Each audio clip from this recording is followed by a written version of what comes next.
Now, Abrego Garcia, is he in Tennessee right now? He's in Nashville. Fantastic. Did he get here for CMA Fest? He is in a federal holding cell in downtown Nashville. Looks like he will have his first court appearance on Friday. I was watching, I don't know if you saw, because you and I are always goofing around on TikTok because you're looking for great recipes, but you come across all these people that were celebrating because they didn't read past the headline. Right. Of Kilmar Abrego's coming. He's coming home. They're bringing him home. He's coming home, guys. This is it. Trump can't win. And then they never read past that. And then you just go and you just look at the comments. And what does it say? Oh, yeah, he's coming home because of the whole thing where, I don't know, he was trafficking human beings. And I know one of the things, the people that were wanted, so there's one guy in the case who is already in jail. He hasn't been charged with this, but they're trying to trace it back to a case that goes back to a bunch of people dying in Mexico, which obviously it's not our jurisdiction, so we have no, there's nothing about that we can do. But like, these are serious charges. Like, this is no joke. Human trafficking is a very serious charge. If you've ever been charged with that, let us know on the old text line. I mean, he's looking at like it is. It's funny because the last couple of days I've been obsessed watching this show, these mobster shows, and they have got this one called the most evil gangsters of all time or whatever. And it came out last year, a bunch of docuseries. Every one, I watched the one last night with Carlos Lader, who was he was part of the Medellin cartel. They were all terrified to go to the United States. Like, that was the number one thing that they were terrified of, was to come here. Because our jails, when you go to a Supermax, it's just different. It is not the same. It is hell.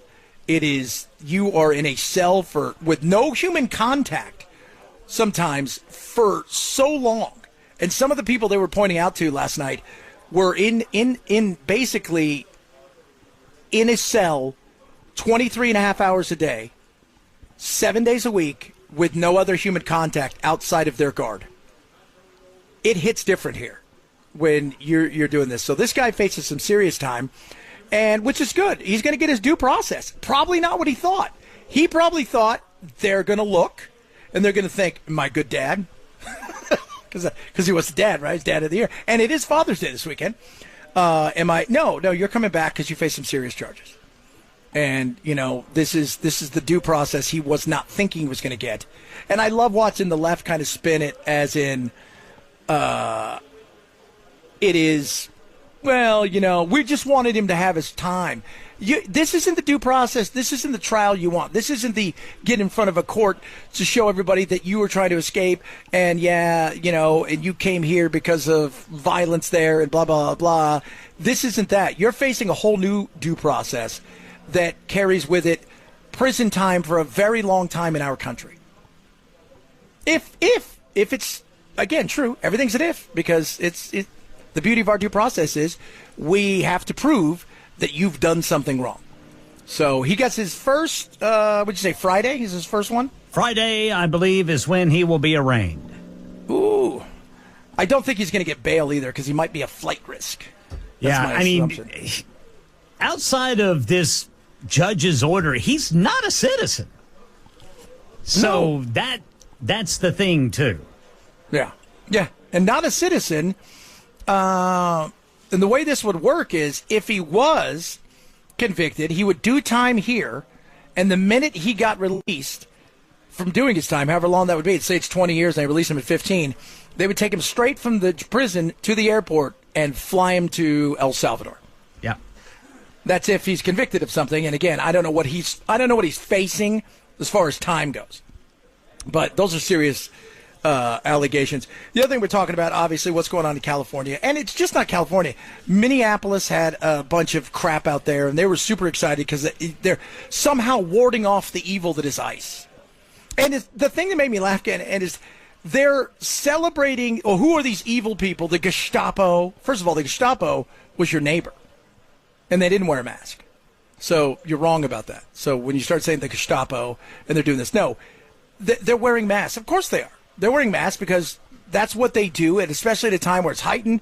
people are having their identity exposed. So that's one of the reasons to do it. The other thing is, you're screaming at them, and yet I look over and I see all of the protesters, for the most part, also wearing masks, which is hilarious.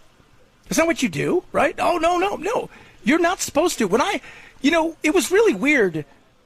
When you were younger, you couldn't wear a mask inside to a lot of places. They would never let you because you figured you could do a crime, right?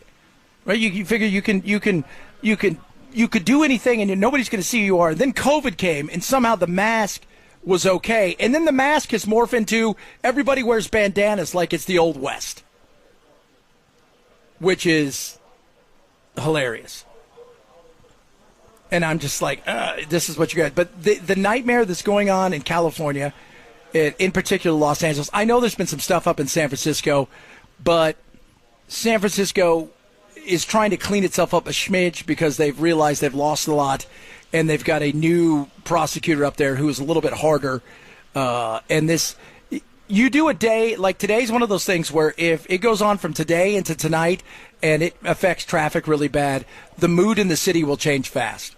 Because nothing in the world pisses human beings off more than being late to work because you're an idiot. Like, it doesn't matter if it's climate change or whatever, or not being able to get home and having to wait 2 hours so you can't pick up your kid because, well, they've decided that they're going to, this time it's immigration. Before, how many times have we seen it? It's been about climate change or whatever insanity that's out there.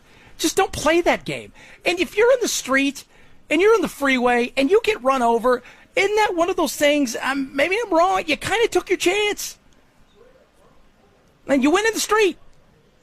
You went on the freeway. Well, you shouldn't run people over. You shouldn't be on the freeway standing in front of cars. If I went to a racetrack and I jumped out in front of a race car and it hit me, that's not the race car's fault.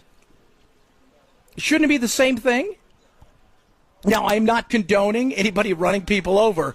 I'm just saying, at what point do we say we've had enough? And this battle that's going to go on, this is what the left wants. The right's enjoying this too. But Ken and I were talking about it earlier. Maybe yay, maybe no on they're going with, as always, looking for an obscure law to escalate. The left wants to escalate it to a certain extent. The right's like, okay, fine, we're going to bring in the National Guard. There's 500 Marines, Ken? Is that what they said? I don't know the number. In and around there, that I don't want to see the Marines on the street of the United States of America. Well, yeah, I mean, Marines are not police. No. You are a combatant. Yeah. You are the enemy. Marines aren't taught to be police officers. No, they're not trained to be police officers. But here's the thing.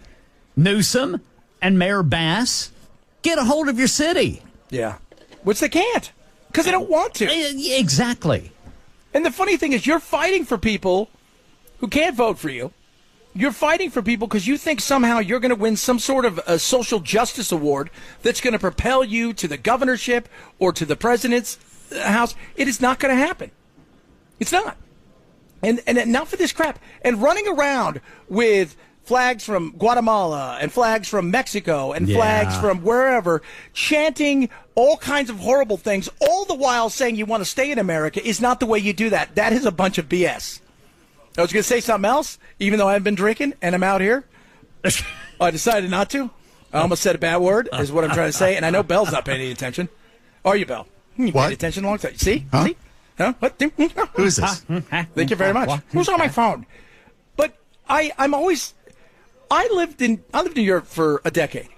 If there was riots in the street and people were pissed about something, the last thing I would do was take an American flag and run up and down the streets of London or anywhere talking about how crappy England is and how great America is. But by the way, can you let me stay here?